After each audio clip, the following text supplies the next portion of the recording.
रैदास जी महाराज और रैदास जी गुरु भाई हैं, बड़ा प्रेम था। और गुरु गोरखनाथ जी का भी बड़ा प्रेम था। एक बार श्री गोरखनाथ जी रैदास जी के पास आए। उस समय रैदास जी मानसी भाव राज्य में थे और गोरखनाथ जी ने कहा, रैदास जी प्यास लगी है, पानी लाओ। खप्पर आगे बढ़ा दिया।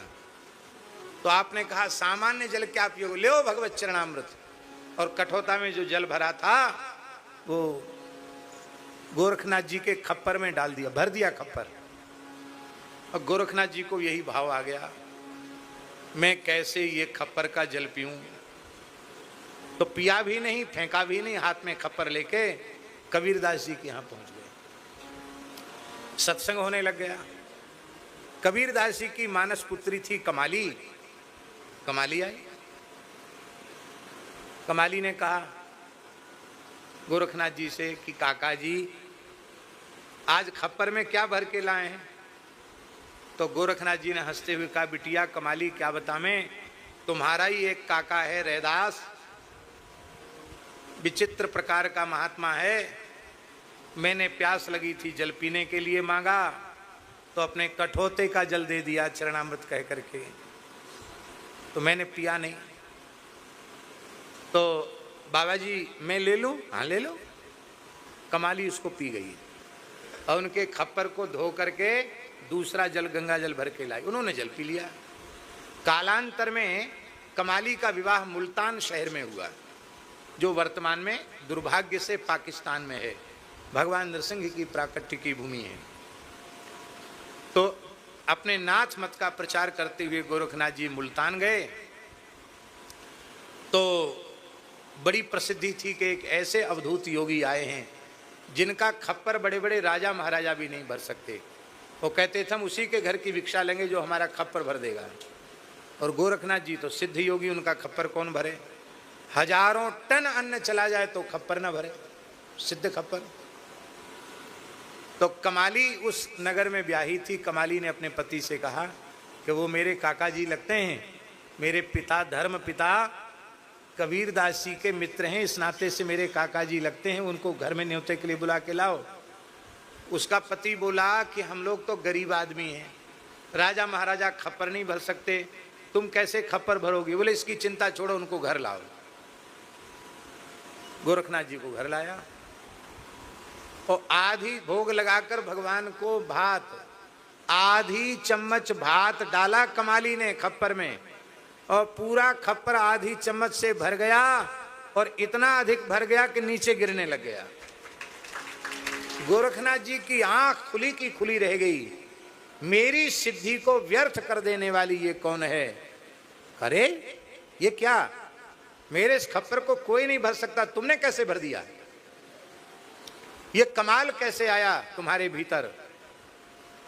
उसने कहा आप भूल गए हैं, मैं आप सबकी लाडली कबीरदास जी की मानस पुत्री कमाली हूं। अरे कमाली, विवाहित होके तू यहां आई है? बोले हाँ। तो ये कमाल तुझमें कहां से आया? बोले ये गुरुजी हमारा तुम्हारा कमाल नहीं, ये रैदास जी के यहां से जो खप्पर भर के जल लाए थे उसको मैंने श्रद्धा पूर्वक किया, उसी का ये कमाल है। संपूर्ण रिद्धि सिद्धि मेरे करतलगत हैं, जो चाहूं मैं कर सकती हूं। अच्छा, आपने प्रेम से वहां भिक्षा ग्रहण की और तत्काल अंतर्धान होकर काशी पहुंच गए। फिर रैदास जी के सामने पहुंचे, फिर खप्पर बढ़ाए, लाओ प्यास लगी है, जल पीऊंगा। तब श्री रैदास जी हंसे और उन्होंने कहा, जब प्याते थे तब पिया नहीं, जिन पिया पिया को जान लिया। जब प्याते थे, जिन पिया पिया को जान लिया। जब प्याते थे तब पिया नहीं, जिन पिया पिया को जान लिया। जिन पिया पिया को जान लिया। भूला जोगी फिरे दीवाना, वह पानी मुल्तान गया। भूला जोगी फिरे दीवाना।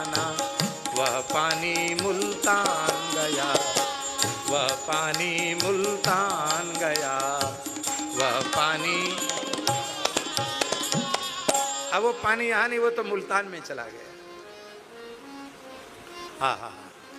इसलिए न कोई वर्ण निंदित है, न कोई आश्रम निंदित है, पर एक दिन भी अनाश्रमी होना वर्जित है। किसी न किसी वर्ण में रहो और किसी न किसी आश्रम में रहो। वर्तमान समय में आचार्य जी अनाश्रमी लोग अधिक हैं। 4 आश्रम हैं, ब्रह्मचर्य, गृहस्थ, वानप्रस्थ और संन्यास। अब यज्ञोपवीत संस्कार होता है तो वो ब्रह्मचर्य आश्रम में दीक्षित होता है, और समावर्तन संस्कार इसलिए होता है कि अब वो गृहस्थ आश्रम में प्रवेश करेगा।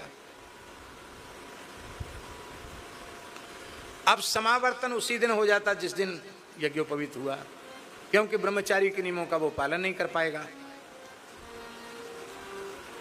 अब समावर्तन होने के बाद न तो वो गृहस्थ हुआ, न वो ब्रह्मचारी रहा, और उसी के बाद फिर कई लोग, बाजार में साधुओं वाला कपड़ा मिलता है, चाहे जो जटा रखा लो, चाहे जैसा कपड़ा पहन लो, न अचला किसी से लेने की जरूरत, न लंगोटी किसी से लेने की जरूरत, मनमाने तरीके से।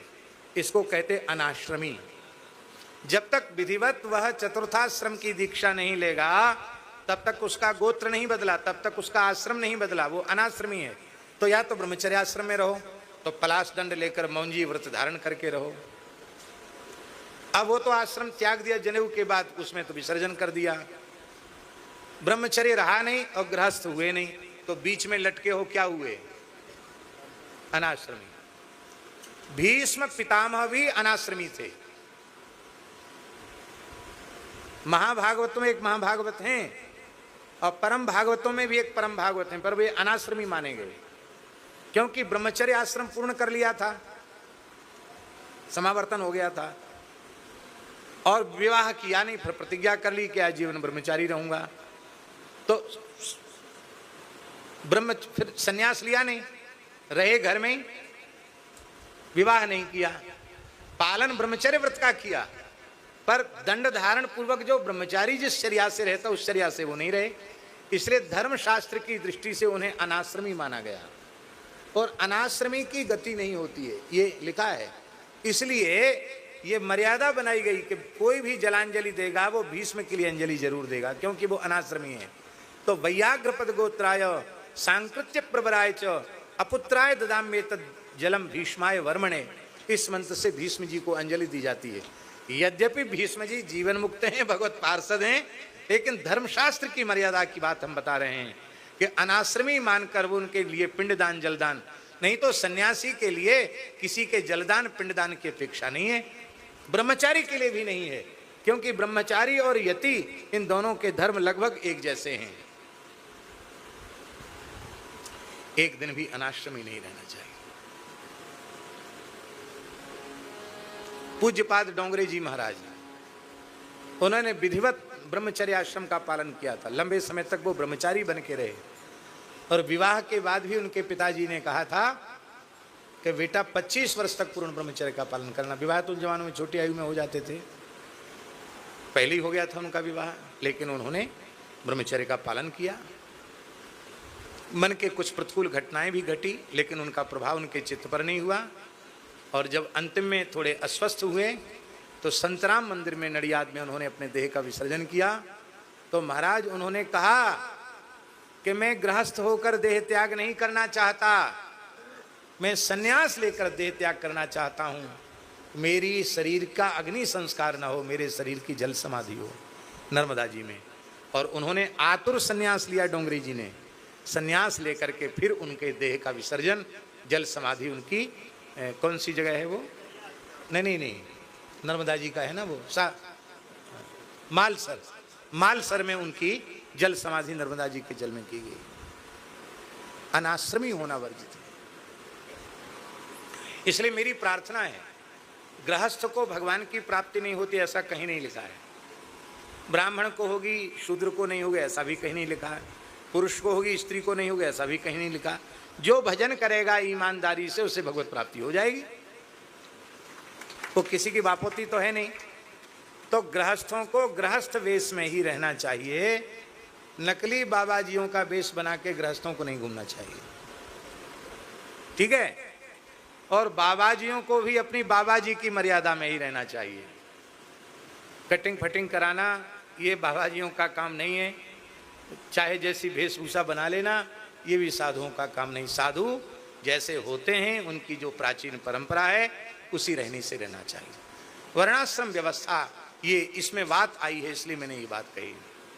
और रैदास जी देखिए एकदम सीधे साधे संत हैं और उनकी वाणी कैसे तत्व ज्ञान से युक्त है, अब हम क्या कहें।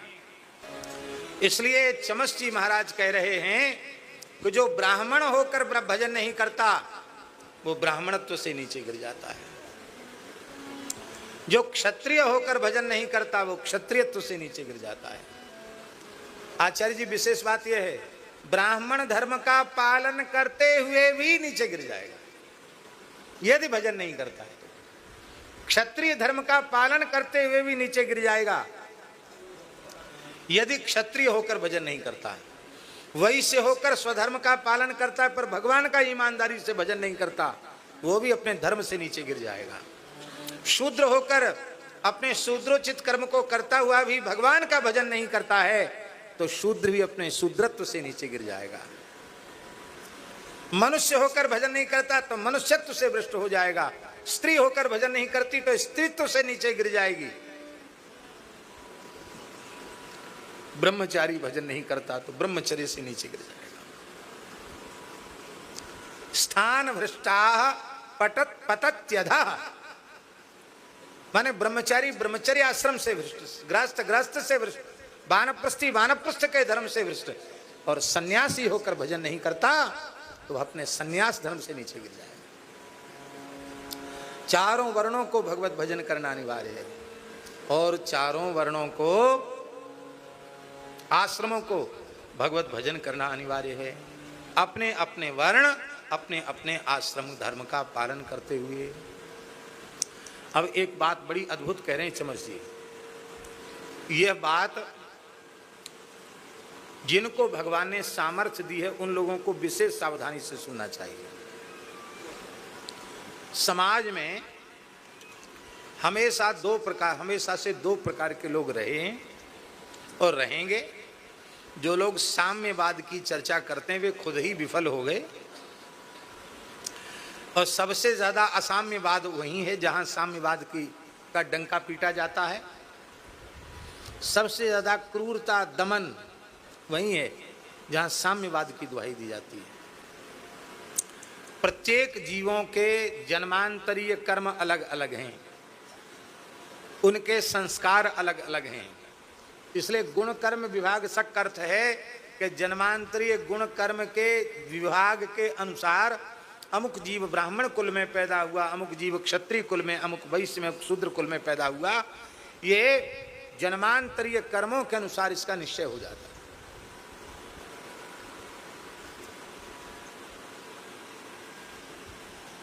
तो पूर्व जन्म के किसी के ऐसे कर्म हैं कि कोई बहुत बुद्धिमान हुआ और कोई ऐसा होता है कि उसको भारी पिता पढ़ाई, ऐसे भी होता। आप लोग अन्यथा मत लेना, हुआ तो सब गुरुजी की और भगवान की कृपा से, लेकिन हम अनुभव करते हैं हमने तनिक भी श्रम नहीं किया। विद्यार्थी जो पढ़ने लिखने वाले व्याकरण के बैठे होंगे तो विश्वास नहीं करेंगे, सोचेंगे झूठ बोलता है। पूज्य गुरुदेव भक्तमाली जी हमको पढ़ाने लगे, आचार्य जी एक दिन में संपूर्ण संज्ञा प्रकरण कंठस्थ करके अर्थसहित सुनाया। 10-11 साल की आयु थी। 2 दिन में अच संधि, सूत्र, वृत्ति और अर्थ सहित, 2 दिन में हल संधि, 1 दिन में विसर्ग संधि। जो 1.5-2 साल से महाराज जी के पास पढ़ रहे थे, 4-6 महीने बाद महाराज जी बोले पंडित जी से पढ़ लिया करो। हमसे दुगनी तिगनी उम्र के बच्चे हमसे पढ़ने आए। उनको बड़ी शर्म लगी, कितने लोगों ने पढ़ना छोड़ दिया। बताओ, ये इतना पीछे पढ़ने आया, इससे हम क्या पढ़ें? महाराज जी ने कहा, पंडित जी अष्टाध्यायी सूत्र पाठ पढ़ लो। हमने कहा ठीक है। तो पहले पाद में 75 सूत्र हैं, हमको मूल सुनाया उन्होंने। उसी दिन शाम को हमने महाराज जी से कहा, महाराज जी आगे पढ़ा दीजिए। तो बोले जो पढ़ाया उसको तो पहले तैयार कर लो। मैंने कहा आपकी कृपा से तैयार हो गया है। पुस्तक उनको दे दी, 75 सूत्र सुना दिए। महाराज जी बहुत प्रसन्न हुए। तुरंत उन्होंने पहले ही दिन दूसरा पाठ भी पढ़ा दिया। तो हमको ये लगता है कि ये जन्मांतरीय संस्कार होगा। ऐसे लगता था कि हम पढ़े पढ़ाए, ऐसे लगता था। यद्यपि जैसे पढ़ना चाहिए था वैसे हमने नहीं पढ़ा, हम कोई पंडित पढ़े लिखे हैं भी नहीं, लेकिन ऐसे लगा कि कोई पूर्व का संस्कार है। और एक ऐसा होता कि उसको पढ़ाने में बहुत श्रम करना पड़ता, फिर भी बात समझ में नहीं आती। ये जन्मांतरीय संस्कारों के अनुसार होता है। किसी को भजन के मार्ग में बहुत जल्दी अनुभूति शुरू हो जाती है और किसी को बहुत कठोर साधन करने पर भी अनुभूति नहीं होती। तो निराश नहीं होना चाहिए, क्योंकि इस मार्ग में कौन कितने जन्मों से लगा है, इसको भगवान को छोड़कर कोई नहीं जान सकता। इसलिए धैर्य पूर्वक अध्यात्म के पथ पर, परमार्थ के पथ पर चलते रहना चाहिए। जन्मांतरीय संस्कार इस प्रकार का होता है। तो उसी संस्कार के अनुसार कुछ विद्वान होते हैं, कुछ मूर्ख होते हैं, कुछ निर्धन होते हैं, कुछ धनवान होते हैं, कुछ सामर्थ्यहीन होते हैं, कुछ सामर्थ्यवान होते हैं। देखने में मनुष्य तो सब एक जैसे ही हैं कि नहीं, पर कोई सामर्थ्यवान है और कोई सामर्थ्यहीन है। तो इसके मूल में कोई ना कोई तो होगा। वो पूर्व कर्म ही इसके मूल में हेतु है, कारण है। तो यहाँ चमस जी कह रहे हैं कि भगवान ने जिनको सामर्थ्यवान बनाया है उनका कर्तव्य क्या है। ये श्लोक इतना सुंदर है कृष्ण कुमार जी कि जगह जगह लिखवा देना चाहिए, इतना सुंदर श्लोक है ये। दूरे हरि कथा केचित दूरे चाच्युत कीर्तना स्त्रियः शूद्रादयश्चैव तेनुकंप्या भवादृशाम। हाँ, दुर्भाग्य से जो लोग भगवान से विमुख हो गए, हरि कथा से दूर हो गए हैं, भगवान के कीर्तन से दूर हो गए हैं, ऐसे स्त्रियों को, पुरुषों को, शूद्रों को विशेष उनके ऊपर कृपा करके बड़े बड़े आयोजन करके उनको कथा सुनवानी चाहिए, उनको कीर्तन श्रवण कराना चाहिए। कैसे? बोले भवाद्र शाम, हे निमि महाराज जैसे आप कर रहे हो। कथा यज्ञ मंडप में ही कथा सुनाई जा रही है। कथा से सबका कल्याण होता है। जिस काल में श्रद्धेय प्रातः स्मरणीय श्री सेठ जी श्री जयदयाल गोयनका जी इस क्षेत्र में आए होंगे, कैसा रहा होगा? केशवराम जी को तो बहुत अनुभव होगा। ये पूरा क्षेत्र कैसा रहा होगा? जंगल था और आरंभ में कितनी कठिनाइयां रही होंगी। पुल भी नहीं था, नौका 7,000 मील घूमा वो है। 7,000 मील वो घूमे तब इसका चयन किया है। हाँ जी, 7,000 मील। तो वो घूमते घूमते उन्होंने इस जगह का चयन किया। ध्रुव जी की ये तपस्थली है। तो ये क्या आवश्यकता थी? उन्हें तो कितनी आयु में भगवान का साक्षात दर्शन हो गया था? 22 वर्ष की आयु में चूरू में शेठ जी को शंख चक्र गदा पद्मधारी चतुर्भुज नारायण भगवान का साक्षात दर्शन हो गया। हम आपको क्या कहें, इतने मुस्लिम भक्त हुए हैं कि उन मुस्लिम भक्तों की भी चर्चा एक बार होनी चाहिए। किस लिए होनी चाहिए? इसलिए होनी चाहिए कि जो इस समय बहुत उग्रवाद आतंकवाद का पर्याय बन गए हैं, उनकी भी बुद्धि शुद्ध हो और वो इतना तो समझें कि हम मुसलमान जरूर हैं पर भारतीय मुसलमान हैं।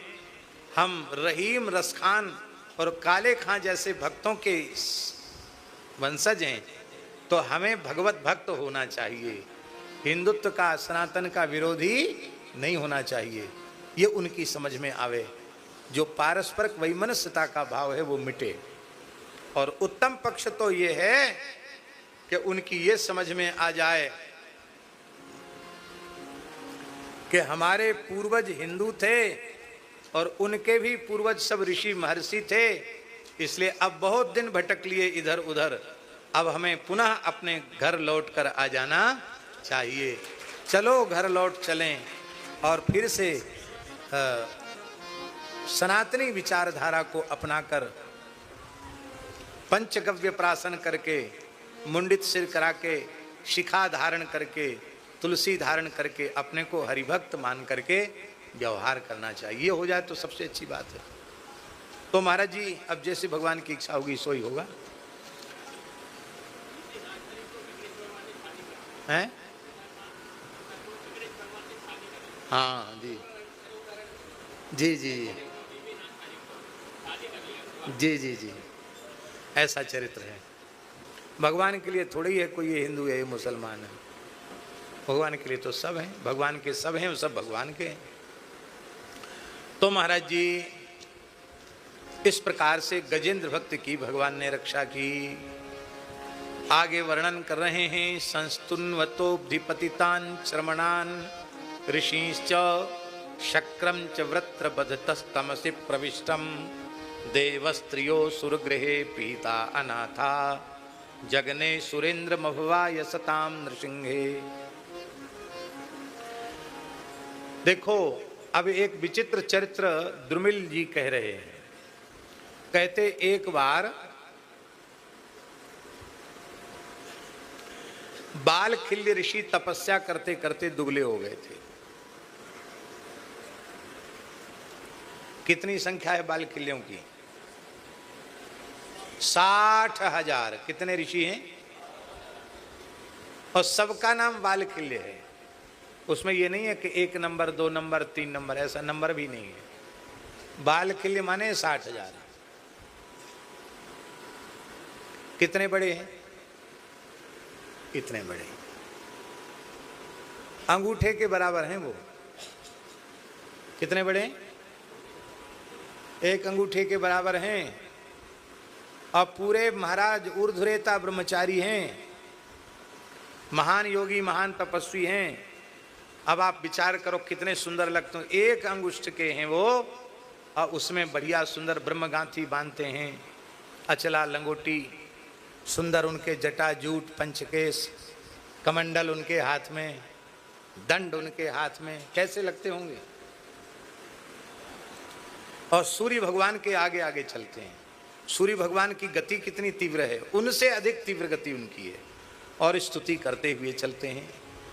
महापुरुषों का मत है कि जब अरुणोदय के समय जो कांति आती है अरुणिमा, वो बालखिल्यों के श्रीअंग का प्रकाश है, इसलिए अरुणोदय के दर्शन का भी महात्म्य है। कहते उनके जो काषाय वस्त्र की कांति है वो ही प्रकट होती है अरुणोदय के रूप में। तो महात्मा चाहे लंबे नारायण हो और महात्मा चाहे छोटे नारायण हो, महात्माओं का आदर करना चाहिए, हंसी नहीं उड़ानी चाहिए। पर एक बार इंद्र ने उन बालखिल्यों की हंसी उड़ा दी। ये हम नहीं कह रहे हैं, ये 19वें अध्याय में द्रुमिल जी महाराज निमि महाराज से ये चरित्र वर्णन कर रहे हैं। कहते एक बार बालखिल्य ऋषि तपस्या करते करते दुर्बल हो गए। कश्यप ऋषि के यहाँ वो पढ़ते थे। गुरुजी यज्ञ कर रहे थे। यज्ञ के लिए समिधाओं की जरूरत थी, तो सब शिष्यों से कहा गया कि समिधा लाओ, समिधा लाओ, समिधा लाओ। बोलो भक्तवत्सल भगवान की। अब सब चेला गए समिधा लेने के लिए, एक एक लक्कड़ ले लेके आए जो यज्ञ के लिए था उपयुक्त। पर बालखिल्य तो बेचारे हैं ही इतने छोटे, तो एक एक पलाश की छोटी छोटी डंडी टहनी लकड़ी, इतनी बड़ी बड़ी समझो, इतनी बड़ी बड़ी लकड़ी लें और इतनी पतली पतली दातुन के जैसी इतनी बड़ी बड़ी लकड़ी को भी वो 4-6 ऋषि कंधे पे लेके ऐसे करके चल रहे थे।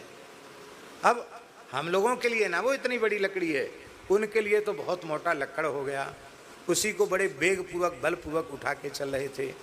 ऐसे ही एक एक छोटी छोटी समिधा को 2-2 3-3 बाल के ऋषि लेके चल रहे थे, और 60,000 थे वो चल रहे थे। और सुरभि गाय के खुर का गड्ढा बना हुआ था, उसमें पानी भर गया वर्षा का, और वो लेके चले और उसी में महाराज डूबने लग गए उस गाय के खुर के गड्ढे के जल में। अब वो जो समिधा की लकड़ी थी ना, उसी को पकड़ पकड़ के तैरने लगे। उसी समय देवराज इंद्र ऐरावत पर बैठकर जा रहे थे। इस तमाशा को देखने के लिए वो ठहर गए, और जब उस गाय के खुर के गड्ढे के जल में बाल खिलियों को डूबते हुए देखा तो ठहाका लगा करके हंसने लगे। बोले देखो तो सही, ये महात्मा कितने छोटे हैं, ये ऋषि कितने छोटे हैं, गाय के खुर के गड्ढे में ही ऐसे डूब उतरा रहे जैसे मानो समुद्र में डूब गए हों।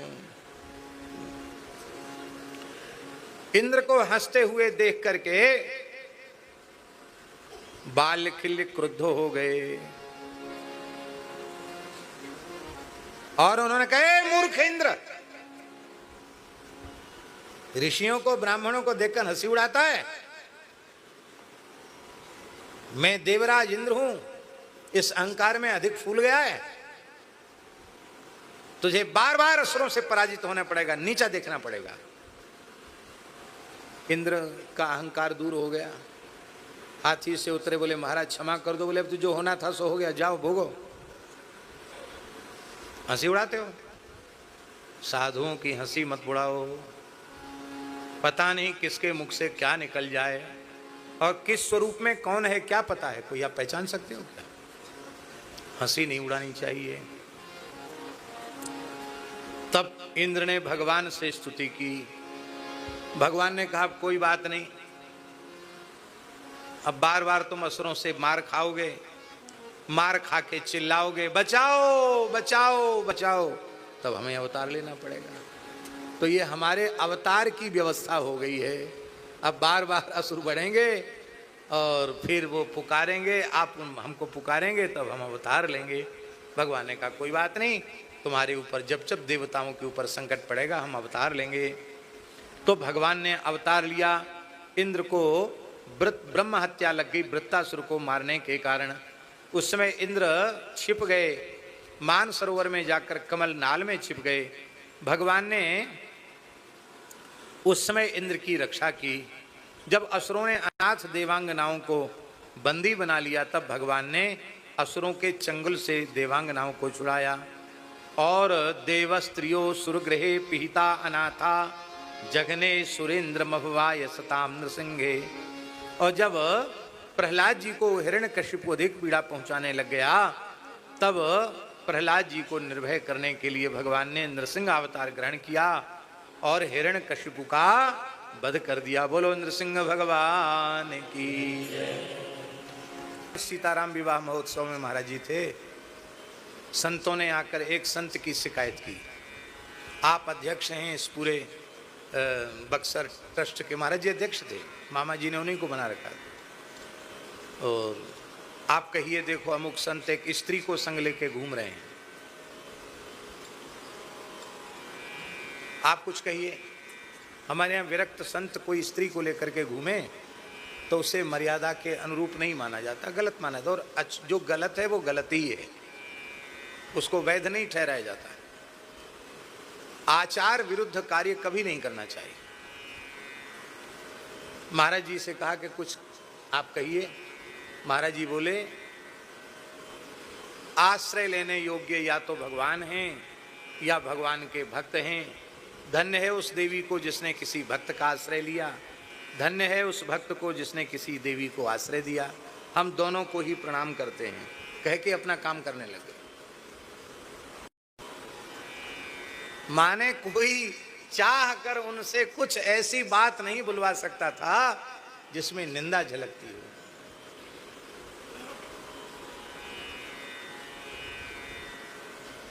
एक बार हमसे बोले केशव राम जी, महाराज जी बोले व्यवहार जगत तो बड़ा वैसा है, और व्यवहार जगत में सबको कष्ट तो होता ही है। कोई व्यवहारिक समस्या थी। महाराज जी बोले हमको पंडित जी बोलते थे, बोले पंडित जी अपने को अच्छा मान रखा है इसलिए दूसरों में दोष दिखाई पड़ते हैं।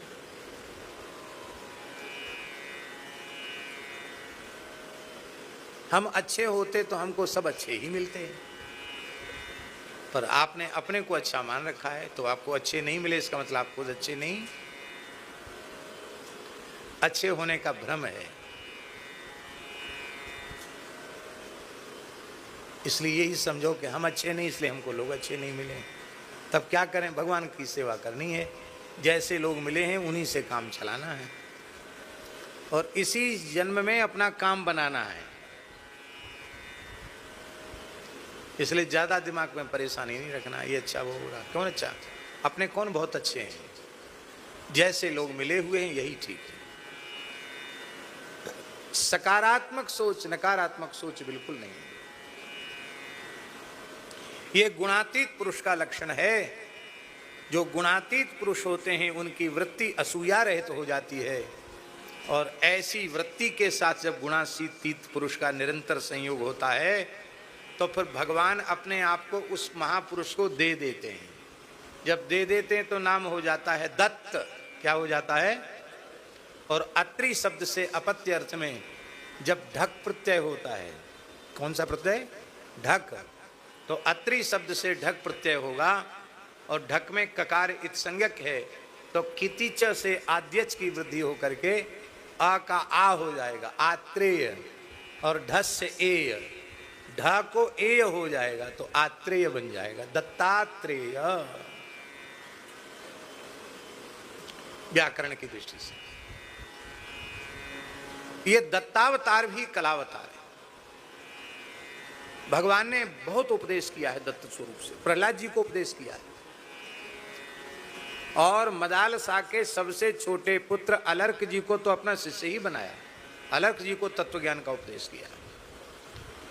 मदालसा एक ऐसी देवी इस भारतवर्ष की थी माता जिसने प्रतिज्ञा की थी जो जीव मेरे गर्भ से जन्म लेगा उसे फिर किसी दूसरी माता के गर्भ में नहीं जाना पड़ेगा। और अपने 4 पुत्रों को वह तत्व ज्ञान का उपदेश करके विरक्त बना चुकी थी, साधु बना चुकी थी। घर द्वार संसार सबका छूट गया। सबसे छोटे 5वें पुत्र का नाम अलर्क था। इनको भी वही उपदेश देने लगी, शुद्धोसी बुद्धोसी निरंजनोसी संसार माया परिवर्तितोसी पंचात्मकम देहमिदम न तेस्ति नैवास्य त्वं रोदिसी कस्य हेतोः। मदालसा के पति ने कहा, महाराज कुवले आज सुने, उन्होंने कहा कि देवी एक तो छोड़ दो, प्रजा पालन कौन करेगा, राजवंश को ही डुबा दोगी क्या? तब अपने पति की आज्ञा से छोटे पुत्र अलर्क को राजनीति का पंडित बनाया। इसका आशय क्या है? जो लोग यह आरोप लगाते हैं कि हमारे यहाँ भारतवर्ष में पहले माताओं को शिक्षित नहीं किया जाता है, किया जाता था, उनके मुंह पर तमाचा है ये। हमारे देश की माताएं तत्वज्ञान की भी पंडिता थी और राजनीतिक ज्ञान की भी पंडिता थी। यदि वो विदुषी न होती तो अपने पुत्रों को ऐसा उपदेश कैसे करती? सहशिक्षा नहीं, सहशिक्षा, ये सहशिक्षा ठीक नहीं है। और आधुनिक जो स्त्री पुरुषों का एक साथ रहकर शिक्षित होने का जो प्रकार है वो ठीक नहीं है।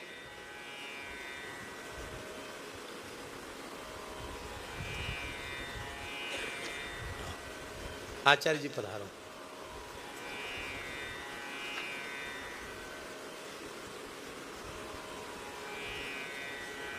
तो अलर्क जी महाराज राजा बन गए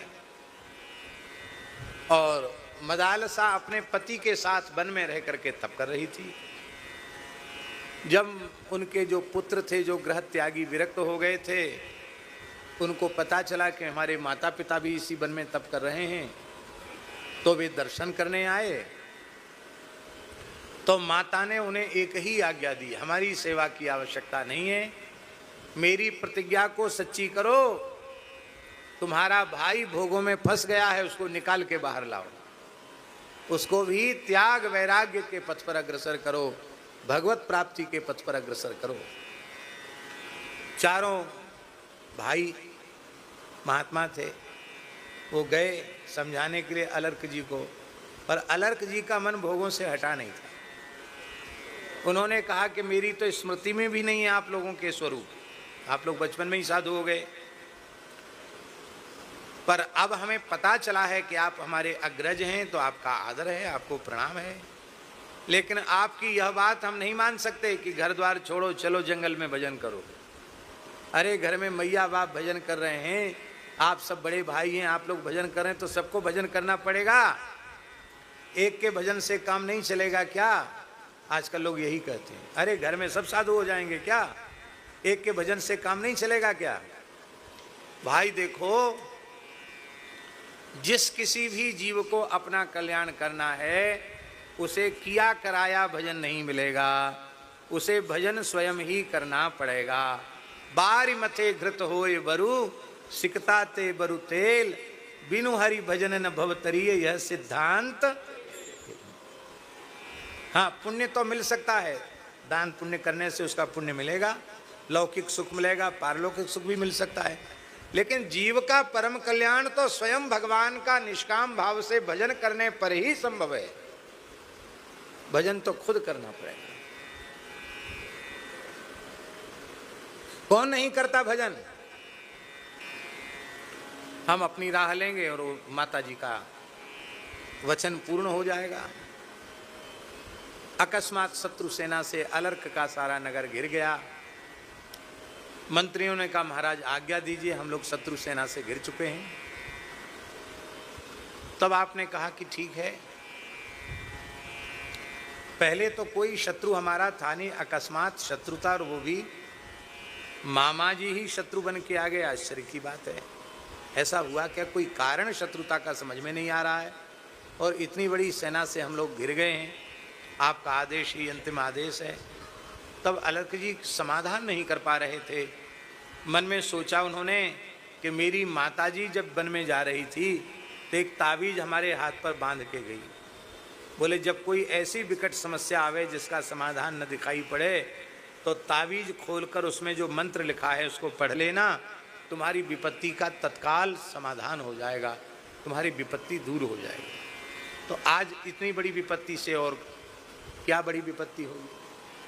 तो एकांत में तो थे ही, तुरंत उन्होंने तावीज खोली, उसमें भूर्ज पत्र पर लिखा था एक श्लोक। यह श्लोक संपूर्ण उपदेशों का सार है।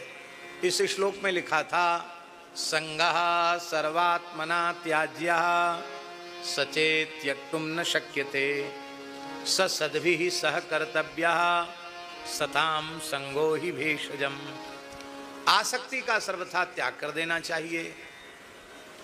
यदि कोई कहे कि आसक्ति का त्याग संभव नहीं है तो वह आसक्ति साधु पुरुषों के चरणों में, भगवत प्राप्त महापुरुषों के चरणों में, संतों के चरणों में करनी चाहिए, क्योंकि मोक्षद्वारम पावृतम स साधु स एव साधु सुकृतो।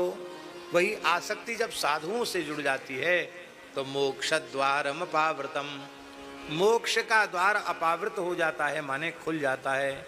जय हो रामायणी जी विराज हो।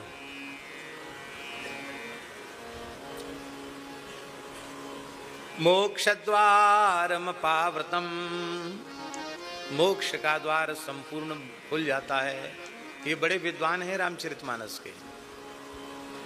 संपूर्ण रामचरितमानस इनको आद्यो पांत कंठस्थ है, और गोस्वामी जी के अनेक ग्रंथ, हम तो समझते लगभग 12 ग्रंथ कंठस्थ हैं इनको, और परम साधु हैं, परम साधु, एकदम भोले संत हैं, बहुत बढ़िया कथा करते हैं, पर रहनी इतनी सामान्य है कि लोग समझते नहीं कि इतने बड़े वक्ता हैं। हमारे ऊपर बड़ी कृपा है इनकी। ऐसे रत्न रत्न संत आते हैं सत्संग में कि जो लोग समझ में नहीं आता कि ये कौन है, लेकिन एक से एक बड़े बूढ़े पुराने बालकालीन संत, भजनानंदी संत, जिनका न वस्त्र में लोभ ना भोजन में लोभ, ना द्रव्य में लोभ, केवल भजन में जिनका को रस आता है, ऐसे न जाने कितने संत आकर के विराजते हैं। यही आनंद है। तो महाराज जी, सएव साधु सुकृतो मोक्ष द्वारम व्रतम, जो आसक्ति बंधन कारिका है वही साधुओं के चरणों में होती है, तो मोक्ष का द्वार खुल जाता है। बस समय पर दिया हुआ ज्ञान काम आता है। उत्तम समय था, समझ में आ गया। अरे झगड़ा क्यों करना, बड़े भाई चाहते हैं, मामा जी को लेके आए हैं तो बड़े भाई संभालें राज्य, अपने भजन करेंगे, क्यों झगड़ा करना। एक क्षण में सब कुछ त्याग का निश्चय कर लिया और अलर्क जी महाराज सब कुछ त्याग कर 4 अंगुल की कौपीन धारण करके कहा, नगर के द्वार खोल दो, हमें युद्ध नहीं करना, जिसको भोगना हो वो भोगे। चल पड़े। भाइयों ने कहा, अरे लंगोटी लगाई कहाँ जा रहे हो, अपने पुत्र को राजा तो बना दो। तब जानते हो उन्होंने क्या कहा? उन्होंने कहा, हमने जिसका वमन कर दिया है, अब उस ओर हम नहीं देख सकते। हमने संसार के भोगों का, पद प्रतिष्ठा का वमन कर दिया है, अब वमन की हुई वस्तु की ओर हम नहीं देख सकते। जो इस राज्य को अपना मानता हो, स्त्री पुत्रादि को अपना मानता हो, वो व्यवस्था करे। अब हमारा तो इससे कोई संबंध नहीं रहा। ये है त्याग, इसको कहते हैं त्याग। और आपने मुड़ करके नहीं देखा, ना नगर की ओर देखा, ना स्त्री पुत्र की ओर देखा, आप तो सब कुछ त्याग कर चले गए। और भाइयों ने आपके पुत्र को राजा बनाया, और वे भी भाई तो विरक्त थे ही, वे अपने वन में चले गए।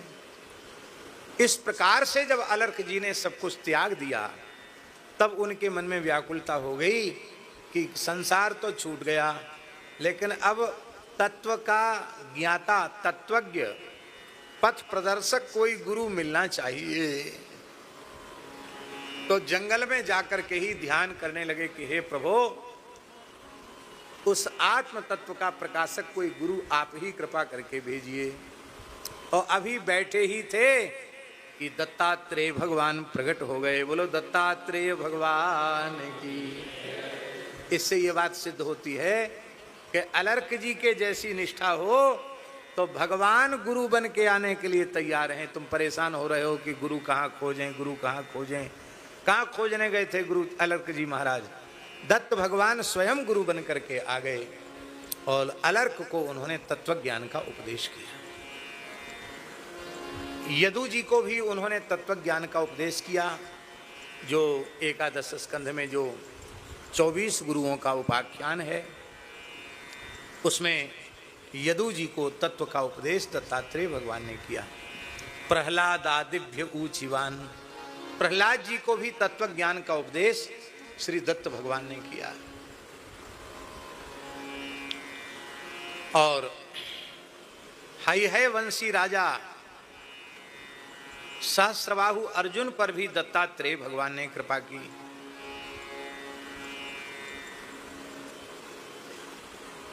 नारद जी से पूछा है वंशी अर्जुन ने कि जल्दी प्रसन्न होकर अभीष्ट की पूर्ति कौन कर सकता है? तो नारद जी ठहरे। नारद जी ने कहा, अवधूत शिरोमणि दत्तात्रेय भगवान हैं, हो सकता जल्दी प्रसन्न हो जाए, हो सकता न हो तो न हो। अवधूत ऐसे ही होते हैं, हो जाए तो हो जाए।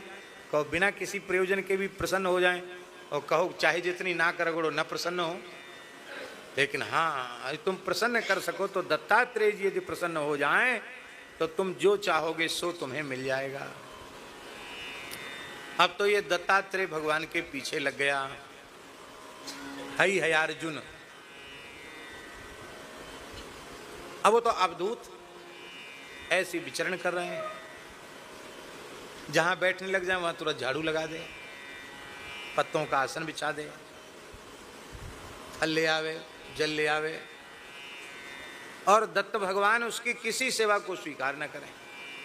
झाड़ा यहाँ बैठ जाए वहाँ कचड़े के ढेर में जाके, तो अवधूत उसकी किसी सेवा को स्वीकार न करें, उसको अपमानित करें, गाली भी दें, उसको प्रहार भी करने का प्रयत्न करें कि भाग जाए, लेकिन भागे नहीं वो। एक दिन दत्तात्रेय भगवान एक वृक्ष के नीचे जाके बैठ गए और कहा कि तू पीछे क्यों पड़ा है, भाग मेरे पास से। जब देखो तब आगे पीछे डोलता है।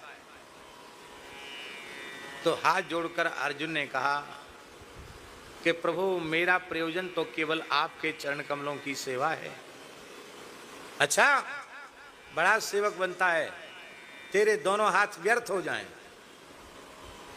इतना कहती उसके दोनों हाथ ऐसे हो गए, टोंटा हो गया, हाथों से कुछ न कर सके। अब हाथ से तो सेवा की जाएगी, हाथ से कुछ न कर सके तो कोई कैसे क्या करेगा। बेचारा टोटा हो गया, फिर भी पीछा नहीं छोड़ा, फिर भी साथ ही साथ लगा। टोटा हूं तो क्या कुछ तो कर सकता हूं, लोट लोट करके झाड़ू लगा दे। एक दिन दत्तात्रेय भगवान ने इसकी परीक्षा ली। है बड़ा सेवक बनता है, अब तक तेरी किसी सेवा को मैंने स्वीकार नहीं किया, आज मैं तेरी सेवा स्वीकार करता हूं। मुझे प्यास लगी है, सुंदर शीतल जल भर के ला। अब ना तो पात्र और हाथ तो निष्क्रिय हो गए, कैसे उठा के लावे। इसने कहा जो आ गया। दौड़ा दौड़ा एक गांव में गया, एक कुम्हार के घर गया। बोले हमारे भगवान भूख प्यासे हैं, आप कृपा करके एक घड़ा हमको दे दो, जल भर के हमारे गले में बांध दो, हम गुरुजी को पिलाएंगे। बोलो भक्तवत्सल भगवान ने अपने गर्दन में घड़े को लटका के लाया और दत्त भगवान के सामने रख दिया। दत्त भगवान ने उठाया, पूरा घड़ा पी गए जल। बोले मैं प्रसन्न हूं तेरी सेवा से, अब 500 हाथ तेरे इधर हो जाएंगे, 500 हाथ इधर हो जाएंगे, 1000 भुजाएं तेरी हो जाएंगी। जब 500 धनुष लेकर एक साथ प्रत्यंचा चढ़ाकर, जब एक साथ तू 500 धनुष लेकर युद्ध के मैदान में उतरेगा तो ब्रह्मांड में कोई लोकपाल दिक्पाल देवता भी तुझसे युद्ध में मुकाबला नहीं कर। तू अजय वीर अजय योद्धा होगा। संपूर्ण योग की सिद्धियां तुझे प्राप्त हो जाएंगी। तपस्वियों को जो तप की सिद्धियां होती वो तुझे प्राप्त हो जाएंगी। सब में व्याप्त होने की सिद्धि तुझे प्राप्त हो जाएगी। इसलिए सहस्त्रबाहु अर्जुन के राज्य में लोग पाप की परिभाषा भूल गए थे। किसी के मन में चोरी करने का विचार उत्पन्न होता तो हई है अर्जुन सब जगह व्याप्त था, तत्काल प्रकट होकर के उसका वध कर देता था। मन में भी चोरी का विचार आया, पाप कर्म का विचार आया, उसको वह दंडित कर देता था। उसके राज्य में सतयुग जैसा वातावरण हो गया। और पुराण में तो लिखा है वो सुदर्शन चक्र का अवतार, सुदर्शन अवतार था। देखो कैसी विचित्र बात है, परशुराम जी ने उसका संहार किया। परशुराम जी भी भगवत अवतार और सहस्त्रबाहु अर्जुन भी सुदर्शन अवतार। ये सब लीला करते हैं, नाटक करते हैं। जय विजय भगवान के पार्षद हैं, वही हिरण्याक्ष हिरण्यकशिपु बन जाते हैं, वही रावण कुंभकर्ण बन जाते हैं, भगवान उनके साथ खेलते हैं। सब भगवान का नाटक है, सब भगवान की लीला है। सहस्त्रबाहु अर्जुन प्रातः स्मरणीय है, प्रातः काल उसका स्मरण किया जाता है। हाँ, कार्तवीर्यार्जुनो नाम राजा बाहु सहस्रवान, तस्य स्मरण मात्रेण गतम नष्टम च लभ्यते। जो सहस्रबाहु अर्जुन का प्रातः काल स्मरण करता है, उसका खोया हुआ गया हुआ धन, नष्ट हुआ धन फिर से वापस आ जाता है। नष्ट हुई विद्या उसे पुनः प्राप्त हो जाती है। और कोई आपका प्रिय व्यक्ति घर छोड़ के चला गया हो, आप बहुत परेशान हो रहे हो उसके लिए, इस मंत्र का कोई विधि पूर्वक जप कर ले तो वो व्यक्ति कहीं भी गया होगा, यदि जिंदा है तो वो खिंचा हुआ चला आएगा। आज भी ऐसा विचित्र प्रभाव है इसके स्मरण का। तो भगवान की सृष्टि है, सब यहाँ उपयोगी है। ऐसा भी मंत्र है कि नष्ट हुआ फिर से प्राप्त हो जाए, और ऐसा भी मंत्र है कि चोरी ही ना हो। हाँ? जैसे प्रातः स्मरण होता ना, ऐसे रात्रि स्मरण भी होता है। रात्रि स्मरण के श्लोक मंत्र सब अलग हैं। प्रातः स्मरण तो लोग जानते हैं, रात्रि स्मरण नहीं जानते। अब कभी अवसर होगा तो हम ग्रंथ से आपको रात्रि स्मरण भी बताएंगे।